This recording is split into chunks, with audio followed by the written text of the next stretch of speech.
Welcome back, everyone, to another episode of Grow Your Path to Wellness. If you are a new listener, new to our community, Amanda and we host a new wellness guest every week, and our episodes release on Sundays and Sundays after 5 p.m. Eastern Standard Time. So be sure to subscribe, follow us so you don't miss out on each week's new episode. Last week, if you missed that, then make sure you go back and listen. We welcomed back Evan, the counselor, and of course, Tom Costura. He came back because he's joining us for our Man Down Men's Mental Health series. And Evan came back, joined him, and offered his unique perspective being a male mental health professional. So definitely go back if you missed that one. This week, we welcome Ryan Allen to discuss mental health and parenting of young children. So kind of a population we haven't touched on yet. So welcome, Ryan. We're so happy to have you. Hi, happy to be here.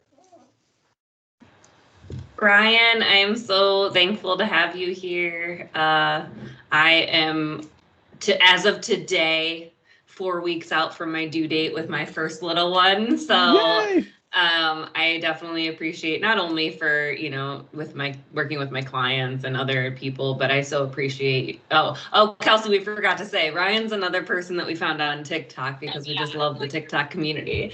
But I'm so excited for today's episode because any level of insight that I can get as a new parent for little ones is so appreciated. And I think that's going to be super helpful for our community today too. So can you give us a little bit of an introduction? Who are you? What do you do? What's your background? Yeah, so I'm Ryan, and I am a mental health therapist in Ohio, and I specialize in working with preschool-aged kids, so 2 to 6 year olds, dealing with mental health disorders, and tend to focus on anxiety and traumas and helping them when they've had really difficult starts in their very young lives. And then I'm also on TikTok, where I accidentally just kind of stumbled upon a huge following. Accidentally, your content is great, and where I see in my practice, I see teens and adults. So whenever I stumbled across your content, whenever I first came on TikTok, I was like, oh, I need this information because it's some I don't have children myself, and I have so many clients who have children themselves. So your content is great. It's not accidental. So good for you. Thank you for that. Yeah, it was supposed to be a start for a YouTube. I was like, this is gonna be a good practice for me to build my own YouTube channel, and then it just took off, and then the YouTube thing never happened, and I just stayed on TikTok. The other thing I think is really important too, and you said you're in Ohio, Ryan, so that's awesome because both Kelsi and I are as well. And I have clients that have a really difficult time. I don't know if it's just the state of Ohio, or maybe you can speak on this, or I'm putting you on the spot, but very few people seem to work with that age. So my clients that have kiddos that age have a really hard time, especially in the pandemic, because doing play therapy or trying to engage a 2 to 6 year old via telehealth was really difficult. So I had a lot of people that had a hard time. Do you see that as far as the age range, that there's very few therapists? Yeah, absolutely. I think, and now that I kind of get inundated with a lot of direct messages and stuff like that and comments and all that, I get to see a lot of people who are reaching out to me saying, hey, I'm in Washington or California, and I can't find somebody that will work with my 4-year-old. Or the biggest issue is a lot of times therapists will tell them, oh, come back when they're 5, and then I'll help them. And I find that and when I was working in community mental health, this is the same kind of thing. A lot of therapists, I think, they're worried they're going to break little kids because they're just so small, and they can be very intimidating to work with, because there's a lot of the trainings that the therapists get is for 5 and up, and then you try and apply that to a 3-year-old, and it just doesn't work. So a lot of these kids just end up having to either have really long wait lists, where they have to wait 3, 4, or 5 months before they can get in to see somebody, or they have to wait several years until somebody that will actually work with their age. And I find that throughout the United States, and I'm not sure about other countries if they have that issue, but definitely I know that coast to coast, it does happen here. Sorry, I was struggling to find my unmute button. Here we are. I was curious, Ryan, are you in private practice, or you work in a larger age? Like, are there multiple people that also are seeing children with you, or just you in like a private practice? No, so I did work in a community mental health setting up until about right before the pandemic hit. That was when I started my private practice full time. So now I'm completely private practice and work mostly with just the young kids. I know that feeling of deciding to take a leap and do private practice. Amanda was my partner in crime, but we were like, well, I guess we're going to do it. And we started a podcast. I started my private practice. She helped me out along the way. So it was like, we're doing the things. So yeah, it's terrifying to cut the cord on the community mental health thing, that guaranteed income, and then start your own thing. And then of course, the pandemic hits 3 months into that, and I'm like, oh, this is awesome. Even better. It's extra. Thank you. Okay, Ryan. So let's jump on in here. I know we had our guiding talking points, and so our first one here was for you to share with our community why teaching emotional intelligence skills to this age range of children is so important. Yeah, I could probably talk for a couple hours just on that.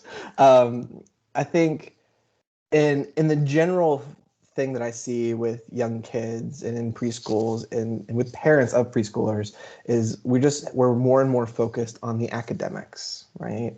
Everybody wants to have their kid, by the time they're 3-year-old, they want them to be counting to 100 and saying their ABCs and writing their name and maybe even doing some math. And then they get into these schools and they can do those things, but they have no idea how to deal with the emotional difficulties. So when they do get a problem that is beyond what they're capable of or beyond memorizing, or if it's a social situation, then they struggle to have the emotional capacity to manage that, right? So they don't have the frustration tolerance skills or the problem solving skills to deal with those things. And then it really impacts their ability to learn because they get overwhelmed. And the one big thing we know with the brain is when our emotions start to take over, our logical brain shuts down. So we have these kids who are basically just on this emotional kind of autopilot, and we're expecting them to learn, make friends, and all that kind of stuff.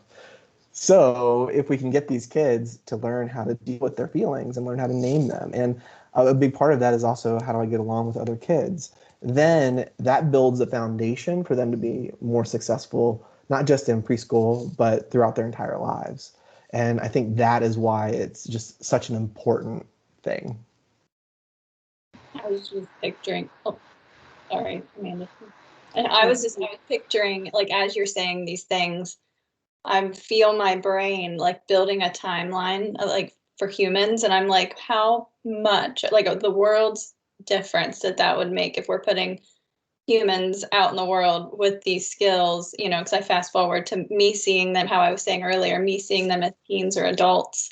Mm-hmm. And then us, Amanda and I, we do a lot of like inner child work and things. So that came to my mind too, of they have to reparent themselves because of those skills that were lacking for whatever reason at the age that we're talking about. So I'm sitting there like seeing this timeline of development in my head, and I'm like, it makes total sense, but I feel like it's definitely not something that is commonly put out there. It's like as soon as they get into the school or kind of group atmosphere, it is very academic and things. And then it's like, well, if your child experiences a big emotion, I feel like they're looked at like, I know we're going to get into discipline and things like that in a little bit, but it's a whole thing that kind of came up in my head that it all makes sense and why that's so critical at that age. Yeah. And that's really what led me on the path to work with young children. Because I started out in halfway houses and working with adults with addictions. And then I slowly just worked to younger and younger populations, because I'm like, I talk to them and to these adults, and they're like, yeah, this stuff all happened when I was younger, or these were the things that I was going through, and now here I am. And I'm like, well, what if we just like work with them when they're 3 and keep that from having to happen? Nip it in the bud. Yeah. And you know what was coming to mind, and I also started my therapeutic career working in community corrections and addiction. So that's interesting. We'll have to talk later. But the other thing that came to mind is, I don't know if you've read Permission to Feel by Mark Brackett, but that book is amazing. It talks about all the different functions of emotions, and a huge chunk of it, he talks about academia. And, I think we're coming a long way, especially given the pandemic. People are realizing you can't ignore your mental health anymore. But people don't realize that emotions are literally crucial to learning, for creativity. Like the things that you mentioned, you have to be able to emotionally regulate to get into your logical brain, but things like creativity and diverse thinking, right? Like, what's the word I'm looking for? Like divergent thinking, rather than just thinking, this plus this equals this, but thinking outside the box. Those are all connected to emotions. So it's so much bigger than just, okay, teach them how to deal with their sadness or their quote unquote behaviors in class. It is fundamental for them to be successful in any learning environment.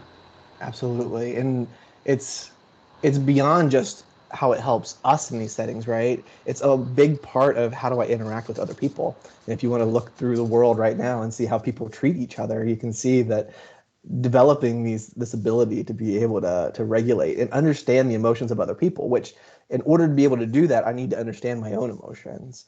And if we could do that more, I think that, it's corny, but the world would be a better place.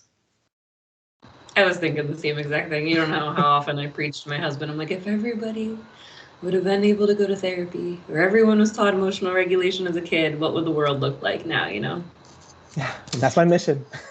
So with that, I'm kind of talking about the behaviors that we see. I'm definitely seeing on social media, for sure, on TikTok, and then also just in the general research and recent books that are being published, this push toward more gentle parenting, or there's a lot of other words for it. Where do you align with those kind of things, as far as like punishment versus discipline and that kind of thing? Yeah, I hate that we named it gentle parenting. That's the one that kind of took hold, because there's just so many people that hear that and they're like, oh, now you're just going to be walked all over and kids are going to run amok and do whatever they want. And parents have no ability to kind of try and discipline and teach their kids.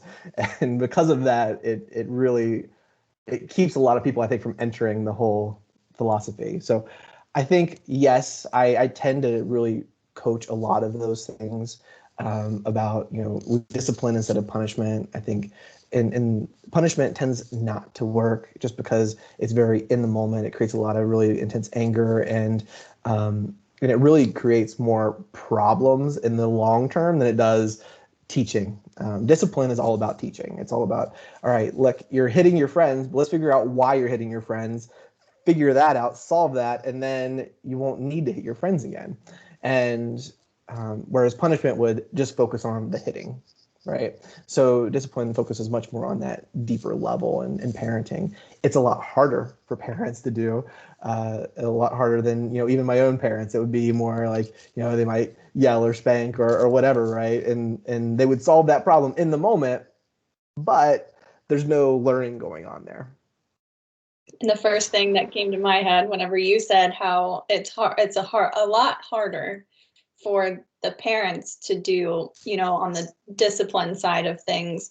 The first thing that came to my mind with that one was how the parent has to be so in tune and aware and have their own emotional intelligence skills in order to parent that child. So then it's like, if you go back in time, they most likely didn't get that. And then now they're in a situation where they have to have that to be, a healthy, functional, parent for this child. And then you're implanting those things in that child. So if they would decide they want to be a parent, that can break that cycle there. Yeah. And that's really what it is. It's that entire cycle of, our parents and their parents, they just had a different philosophy. And I think there's a lot of blame that gets put on parents, but we just need to understand a lot of times, apart from the extreme versions, that parents were doing the best with what they had in that moment. And we can either kind of live in that, or we can take that and say, all right, that's what they did, and how am I going to grow here? right? And that's why I kind of use the term conscious parenting, because I think it's much more about being aware of my parenting style and then using that moving forward. Do I like this? Is it working with me? Is it working for my child? Yes, awesome. We'll keep doing that. No, then let's find a different strategy and use that. And I think that is kind of the philosophy that I try and coach in parents. Ryan, I think this is a really great opportunity for our listeners and audience to hear concrete.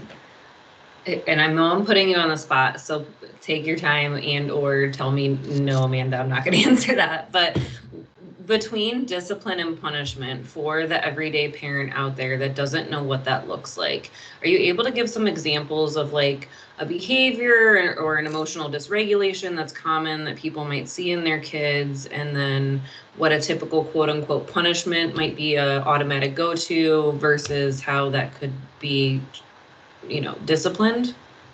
Sure. So if I was looking at, let's say a child is a big one that usually happens is they hit their friend, right?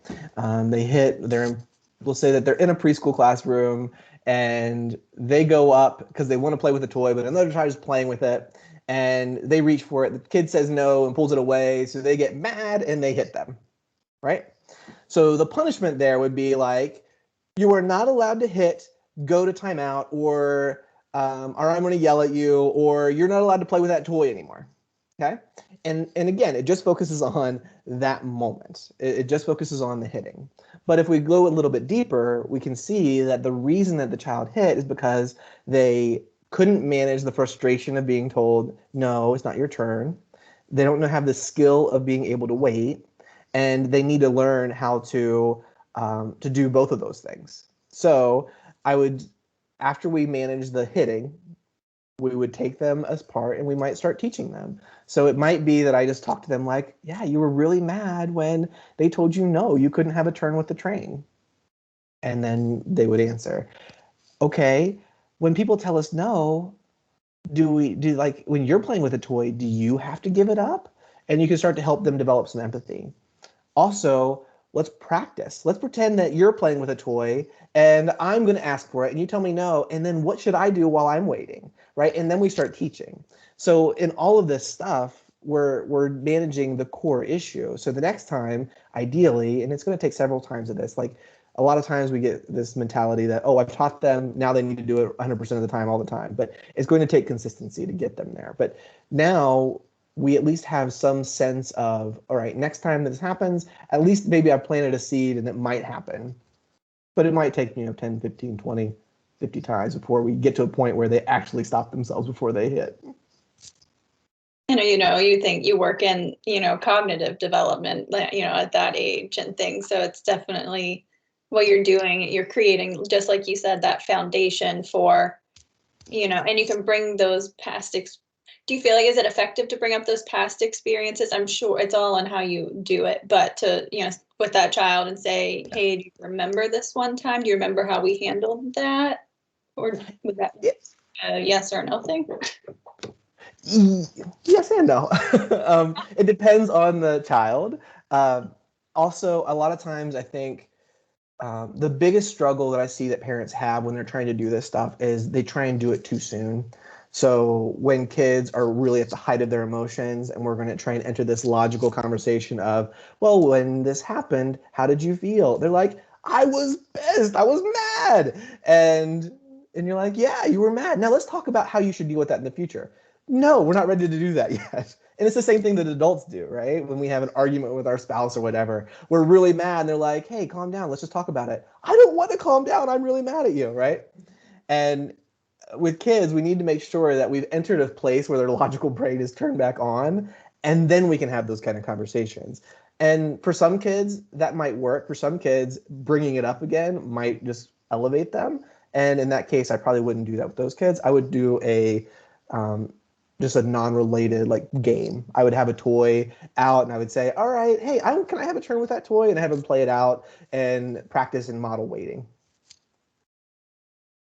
No, thank you for that. And I was going to ask if you had, like, it's in my head, I said that. I was like, if they're dysregulated when you mentioned that, do you have like specific small exercises that you teach little kiddos? And I'm going to talk more about like the counseling side of things here in a little bit. Kelsi, we're the same person. I was literally just going to say, like, what skills do you use with them to emotionally regulate?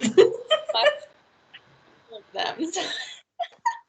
No, yeah, now we're both curious if you like little ways that you can help a little person get their logical mind back online, basically. Yeah, I think it really has to start with a lot of prevention. I think the old saying that an ounce of prevention is worth a pound of cure is really true, especially when working with kids. A lot of times we're like, all right, oh, deep breathing will work, right? So now they're really mad. Hey, take a deep breath, take a deep breath. Nobody wants to be told to take a deep breath whenever they are irate, right?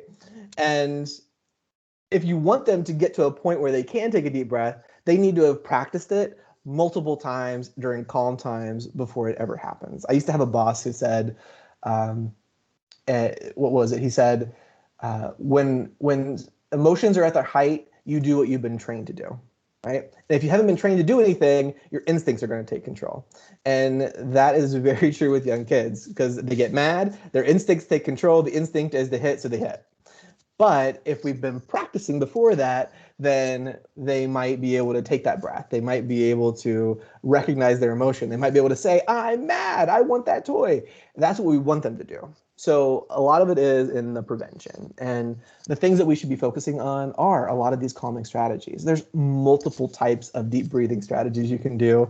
One of my favorites is probably blowing bubbles. So because it makes kids have to take deep breaths, you can't blow bubbles without a breath.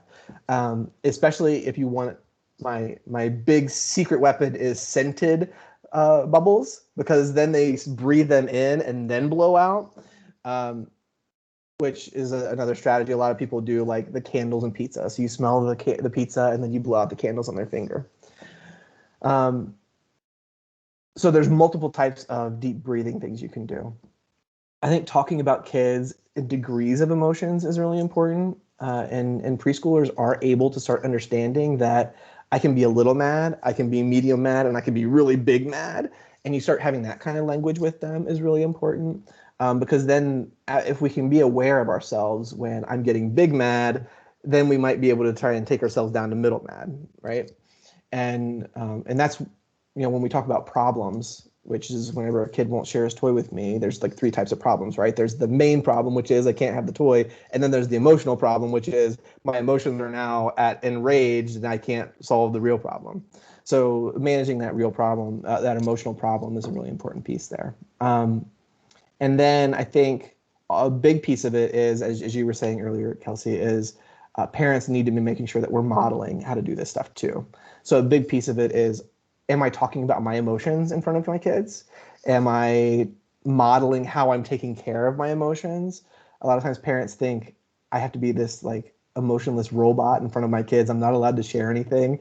And then our kids learn, oh, emotions aren't safe. I'm not allowed to share those. So if a parent gets mad, even if it's when your kid is like running around the house and not listening, it's okay to say, whoa, I am so frustrated right now. I need to go take a break and take a deep breath, because that models that for your kid. I definitely see in adults who weren't given that safe space to process emotions, or were told that their emotions were uncomfortable for other people. I definitely see that wall up. So, and I definitely see it in my parents too, the parents that I see as clients too, that they feel like they're going to harm their child, or it's a weakness, or something along those lines. There's a disconnect, but I try to show them what a strength that is. Like, this is the behavior that you want, but you don't want to model it. It's kind of a catch-22 here. Mm-hmm. Yeah. Yeah, I follow another account on TikTok. A great account is this guy named I think it's the Indomitable Black Man, and he is a behavioral person with children. And he recently made a video where he was working with a kid and they hit him, and he recorded himself after the fact of saying, I was so mad. I got triggered for my own stuff. And I had to step away from that situation because my instinct was to hit him back, but I didn't want to do that. So I had to step away. And it's a great example of this, of being able to take a moment, talk about your emotions, be so aware that you're aware that I was ready to yell or scream or hit, and I didn't want to do that. I think too, what I see with my adult clients who are also parents, that same, like what Amanda was saying, I hear that all the time. But then a big thing I see is my adult clients that basically you were shamed for expressing emotion, or if you expressed emotion, you weren't safe. So then for them, their brain tells them that if I express or show this emotion to my child, it's going to make them feel that same way. It's going to make them feel unsafe because I'm not being strong, or I'm, not this or that. So it can be a very, obviously it's a generational cycle. We don't get into all of that today, but in my mind, I'm like, holy cow, like, Yeah. And I've had these, in a vague way, because I always say I stay in my lane because I don't do, therapy with young children, but telling them like, there's a difference between you expressing your emotion like out loud and then showing that you're handling it.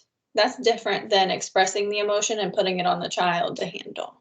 And they're like, huh, I guess it is. But I was like, we have to figure out how to do that first, but it's a huge thing to model for sure. Absolutely. Yeah, I think, and you're 100% right. It goes back to how were we allowed to share our emotions when we were children, and how were we treated, and was I responsible for my parents' emotion? And when that stuff happens, then emotions aren't safe. So the hardest part, I think, when we started this was that parents have to do their own work, and the reason is because kids are going to push your buttons because they're mini yous, and they're going to find all those little things that you don't like about yourself, and they're going to start acting it out, right? And if we don't know how to deal with that and we're not aware of it, then it's going to, again, take us to that instinctual reaction rather than us being able to consciously respond to it. I've heard like a school of thought too, and I've never been able to decide. This might be another on the spot thing that we're just going to keep doing to you, apparently. But it's all good.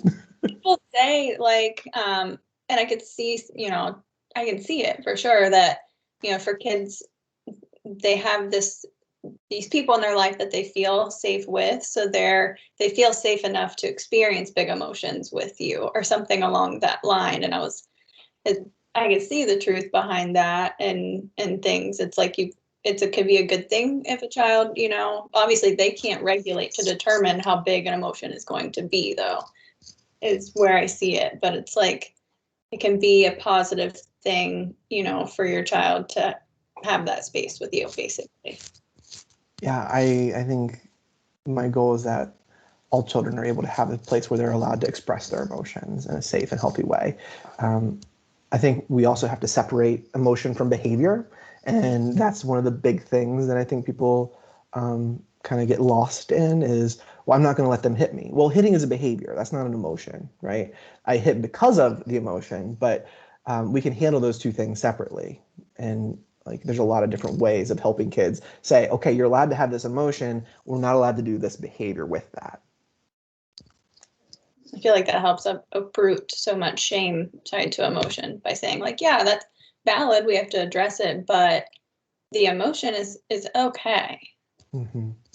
Yeah, and if in your house growing up, sadness wasn't an okay emotion, or anger is probably the big one, then when your kid gets mad, that's going to bring up all of those internal things for yourself, right? So you might be like, okay, I got to stop this. We can't do this. No, we're not allowed to have mad. Or I might just get mad at them because they're angry, right? And then it just becomes this big cycle. Yeah, and I think something we often don't realize is, of course, that's the behavior they exuded. They don't have any other skills. Even as adults, we see people out in public with all sorts of behaviors to, customer service people, and we're like, what? They don't have the skills, right? They weren't taught them in childhood and weren't given them in adulthood, or even like in work environments, effective communication, right? So I think the level of grace to give to a 5-year-old, let alone an adult. Like, not that you can be abusive, but hey, know better, do better, right? So until they know a different skill to use, if you haven't been teaching them mindfulness, deep breathing, those kind of things, of course they're going to go to what feels innate as a reactive response. Right. And most importantly is what they're seeing you do, right?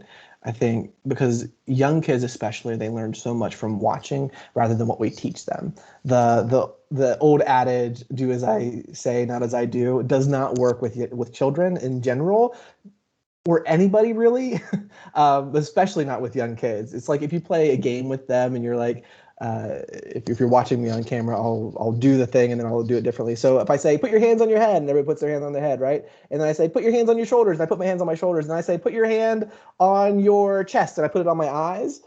They're going to put their hands on their eyes, right? They're going to follow and do as I do. They're not going to listen to me. And in general, that's how young kids are. If it's so many times that I work with families and they're like, my child is yelling or screaming and they're getting so mad and they're hitting. And I'm like, okay, well, let's talk about how anger is expressed in the house. And they're like, well, I do pretty good, but their mom, when they get mad, she yells and screams. I'm like, well, we need to work on this, right? So yeah, kids learn from watching. And if we develop our own ability to talk about and show that we're managing our emotions, they will learn. Absolutely. And then, so it's a good segue into our last talking point here of counseling with young children. And if we can start to just touch on for our listeners what to expect in that kind of a process, why they should do that. And I think we had in there, is it just a stage? Is it just a phase of things? Is it just a stage is probably the biggest thing that keeps a lot of parents from starting their kids in therapy. And the thing I always try and say is, if you're concerned, go to see a therapist, have them do an assessment. And if it is just a stage or they're not too concerned about it, then they'll let you know. But if it isn't, the worst thing that's going to happen is they're going to work with a therapist and they're going to get some skills to be able to better manage that, which is ultimately going to help them.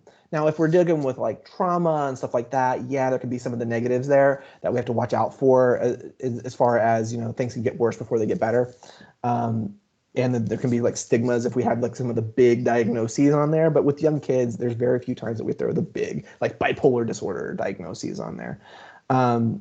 So the worst thing that happens is they learn that I can talk to somebody about this stuff, that therapy is okay, and it creates an opportunity for them, even if now isn't a problem, that later on in their life, if they're having a difficulty, that they can talk to somebody. So yeah, I think it starts with it might be a stage, but go get a therapist or a professional to help you figure that out. Now you have my brain. See, this is, even with bullet points, this is why our episodes end up being an hour. But I need to know. So, like, what are the most common diagnoses that you have in the kiddos you see? Because that's so young, right? I was listening to I'm late adult diagnosed ADHD, so taking in all the info I can to, again, regulate myself for this human that's coming. And the guest that was on, her kiddo had been diagnosed at 3.5. And even as a therapist, I was like, oof, that feels early. But yet, like everyone, maybe that makes sense for them. But what are the most common diagnoses that you typically work with, or what do you diagnose, I guess? Because it feels so young to have that concrete of a diagnosis to follow them. And I'm not as versed in childhood diagnoses, obviously, because I don't work with kiddos. So just wondering, what are some things that you see? Sure. Probably the biggest thing that gets diagnosed are your behavioral disorders. So oppositional defiance is probably the biggest one. And a big reason is because it's really hard to weed out a diagnosis apart from what is typical development of a 4-year-old. Because if you go into a preschool classroom and you're a therapist and you don't have development in mind, you're probably going to diagnose every single kid in that classroom with ADHD, right? They're bouncing around, they're not paying attention, they're really struggling with distracted, and all that kind of stuff, right? So it's really hard to diagnose young kids with ADHD. In fact, I think that the DSM says it has to be after they're 5, which is why a lot of people say I won't treat them until they're 5 years old. So I have probably diagnosed a very small, like, handful of kids that I'm like, okay, this is way beyond what is typical development, and this is most likely ADHD. And then I would send them to a psychologist or a physician who would be able to confirm that diagnosis. I think if we're going to throw big diagnoses on kids, it needs to be in a much longer relationship. It's not going to be, if you work with insurance, you have to diagnose in the first session, which is just insane, and probably a separate conversation that we won't talk about today. But it would be a very small diagnosis at first. Usually I diagnose like an adjustment disorder, right? Because young kids, they are constantly trying to adjust to the new environments, preschool, or their parents going back to work or whatever, and they're managing that. So it's a very, it doesn't have like the big stigma that some of the diagnoses carry. So I think ADHD does get diagnosed. It still is commonly diagnosed in young kids. Anxiety disorders are probably one of the bigger ones because you start seeing a lot of that in young kids. Separation anxiety shows up because a lot of times they're going to school for the first time. Social anxiety, especially now that we have the pandemic and kids haven't really been getting exposed to other people. So that'll probably be coming out a little bit more often here soon. So yeah, I think those are probably the big ones. Very rarely depression gets diagnosed, but it is one of the ones that does sometimes get diagnosed. Another, like, as we kind of in this, I know trauma is a very complex topic. Do you typically only give it like a trauma-related trauma? I know adjustment's a stressor-related disorder, but do you see much like of like a PTSD or things like that with the younger side of things? I'm sure it depends on the trauma, so many things, but can you speak on maybe how that would present? I was also wondering about grief in kiddos too. I don't know if you saw, along with the trauma, if you saw grief or loss. Yeah. There is definitely a lot of, I've worked with a lot of grief. I probably get an email once a month at least of they lost their grandfather who was a primary caregiver. Very sad stories. We're getting into the sad parts of the podcast here, everybody, sorry. So they've lost a sibling. Now that we have COVID, I've had several people that have lost a parent because of COVID. So they're trying to have their kids manage that kind of stuff. It's really sad, the really difficult things that some young kids have had to go through, and whether that be abuse or whether it be major accidents or health problems and surgeries and stuff like that. So I do work a lot with trauma based on those kind of things. And also, kids that have been adopted. So there's the attachment traumas there. Even though it wasn't a good environment for them and there's a good reason that they're now adopted, there's still that attachment trauma that comes from it. So a lot of work there too.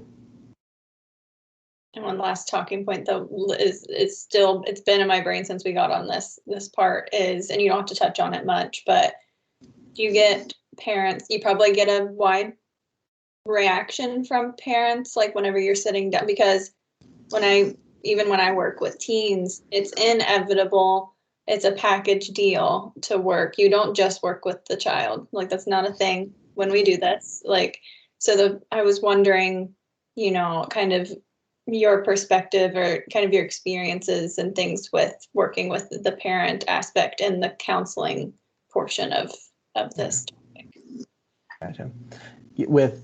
I tell, anytime I've supervised somebody that's going to be working with kids or even just giving advice to other therapists who plan to work with young kids or teens as well, I tell them that you need to be, probably children therapists need to be the most well-rounded therapist of all of them, because most parents are going to be willing to send their child to therapy before themselves.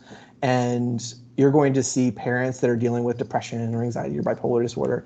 And if you've never really experienced that in an adult, then you're going to have a hard time noticing it, empathizing with it, and building that relationship so that you can get the parent to get their own therapist. So that's kind of like a segue to the main answer, which is yes, a big part of working with young kids is you need to be working with the parent, the teacher, and with the community the best you can. Most work with young kids involves some part, some more, some less, with the parent. Yeah, I find that so interesting.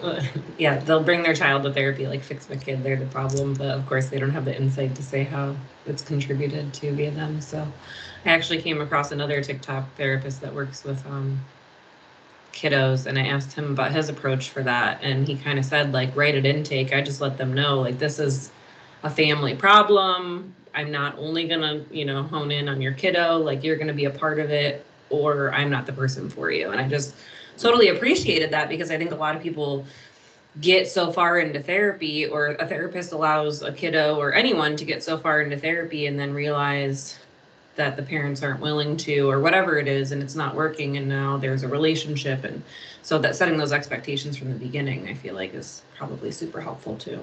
Yeah, I think to a degree, I think it probably really works for them, and that's great. I think, again, a big part of my work in working with kids is I kind of put myself into the family. I interject myself. I become whatever the family needs me to be, whether it's the crazy uncle or the dad, or the sibling, the silly sibling, right? And I kind of play that role. And I think that helps me create the change within the family. And if I set that boundary up front and said, look, you're gonna be part of this therapy or not, that I would prevent some kids and families from getting work that they wouldn't get otherwise, right? Because yes, they might leave me, and then they're going to find a therapist that is going to work with them. So, because we can therapist shop just like we can doctor shop. If I can get into the family and I can try to create that relationship, I've found that eventually parents are going to be more receptive, right? Because I built that relationship with them.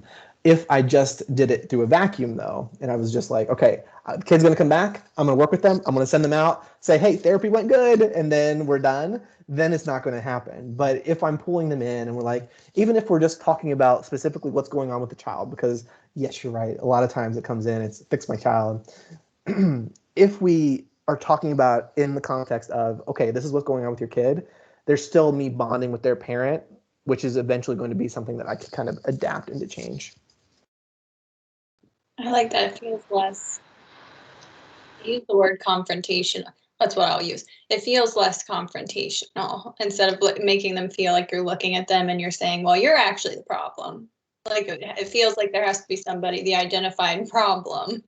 Instead, it's like, hey, if you trust me enough to let me in on this with you, we can work together, but in a less direct or confrontational kind of way of doing that. Yeah.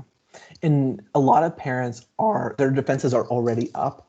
I know, Amanda, you're getting ready to be a parent, and you'll be able to deal with this. That immediately happens is am I doing good enough? Which all parents deal with, and society, and even therapists. We haven't done a great job of this, of kind of blaming everything on parents. It all goes back to your parents. We want to go back to Freud. It's all back to your mother, right? If you look at it, parents, their defenses are already up because they've had friends, they've had their own parents telling them they're doing it wrong. They just need to do this one thing and then that would be better. They're spoiling their kid. So if they come into a therapist and they're like, all right, we're going to work with you and the child, they're like, why me? I didn't do anything. Why? Or is this another person that's going to blame me? And here I am, and now I have to deal with all this stuff. And that doesn't align with my style. Yeah, it's more of a collaborative approach. How can we incorporate this, mutually solve this problem? Yes. And yes, my child is not even born yet, and the amount of unsolicited parenting advice that I've already received is like, okay, all right. And everybody is like, you have to do it this way, right? And you can't do this, and you're not allowed to, right? There's very few things in parenting that are 100%. You need to do it this way, otherwise you're going to mess up your kid. And it's unfortunate. There's a lot of coaches and gurus and stuff out there that take these really hardline stances, and they're like, you have to do it this way, otherwise you're doing it wrong and you're bad and all that kind of stuff. And they don't say it those words, but that's the implication. And it creates this atmosphere that it gets further with these parents that say, I'm not doing this right, and I'm the reason my child is having problems. And it's not always the case. There's a lot of things that goes into child's mental health. It's not just parents. There's biology, there is our community, there is life events, there's our friends. There's so many things that plays into child's mental health and development that is beyond parents. And I think with parents, they need somebody that can help them understand, okay, yes, there's a lot of people out there that say timeouts are bad. You should never do timeouts. They're like, I always forget the solitary confinement. Don't do them. But the research doesn't support that. If you do them appropriately, they are okay to use. And the number one question, like if I was going to tell parents, when you're figuring out what works for you, there's 2 questions you need to ask. 1, does it feel okay for me when I'm doing it? And 2, is it working for my kid? And if the answer to both of those is yes, then you're okay. Yeah, making it cookie cutter takes out all the beautiful uniqueness and individuality of us as human beings. So, of course, yeah, one of the biggest things I always say as a professional, as a social worker, and as a therapist, is you said it earlier when Kelsi asked you something, it depends. There is no cookie cutter approach. It depends on that kid. It depends on that family. It depends on the situation. It depends on if we're hungry or not. Like, there's so many little factors that go into it. So I appreciate you clarifying that. Right. And I think that's when I make videos, the videos that tend to get the most views are the ones where I'm like, this is a strategy you can use, right? Because everybody wants the strategy.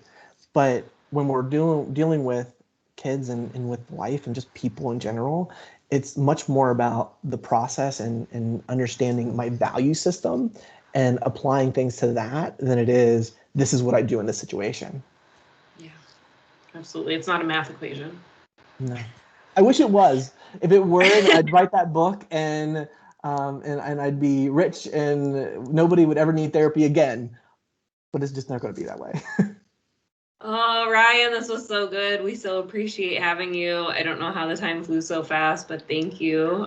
We always ask all of our guests, first of all, where can our listeners, audience find you to see your content? And then are there any mantras or last minute, pieces of, I don't know if advice is the right word, but anything you want to leave the audience with as we close out today? So you can find me on really all social media. TikTok is probably my biggest one, and that's where I post most of my content right now, and that is Preschool Therapy. And you can also find me on Instagram at Preschool Therapist. And same thing on Facebook, but Facebook I don't really use very much at all. I also have a YouTube that hasn't really started much, but it eventually might, and that's also Preschool Therapist. So all things that you can find me. And then was there another question there? I scrolled a little bit. That's okay. Any mantras, last minute pieces of advice, or anything to leave our audience to think about as we close out? I think for parents, the number one thing that I can encourage you is just try to be a little bit better every day. It's not about being perfect. It's not about doing everything right. You're going to mess up because we're human, and we can teach kids through our own self-forgiveness as we are learning to manage this stuff, just the same as we can teach them how to do things right. Oh, I love that. The self-forgiveness and modeling that. Like, okay, I might have reacted that way, and, I'm going to acknowledge it, own it. I'm going to forgive myself for it. Yeah. I have a lot of parents ask me, can I pass my anxiety on to kids? And I'm like, yes, there is a genetic piece to it, but you can also pass on your resilience. And I think that's an important part. Well, damn you, Ryan. I'm going to blame it on the hormones, but I'm glad Kelsi replied right away because I was about to start tearing up. Gotta forgive myself. Thank you again for being here. You are welcome back anytime. And it was good to have you. We will definitely link your TikTok and IG in the show notes so people can easily find you. And let us know when you write that book and you can come back and promote it. I'm working on mine. Next week, Ryan, you might know Lauren, Kelsi, I can't remember her. Ride Lauren? I don't want to say, Weather with Lauren? Yeah, Weather with Lauren on TikTok. She is going to be coming from the other side of it and talking about her experience receiving therapy, including cow therapy, and totally just breaking down the stigma of therapy so that we can get a better grip on it. So super excited for that episode. Make sure you tune in. And then as always, please leave comments. Let us know your thoughts, any feedback. And if you have any questions, we can absolutely communicate those to Ryan to get answered, or you can just follow him directly. And be sure to subscribe and get episode notifications when the next episode's coming up. So thanks, everyone. We will see you next week. Bye, everyone.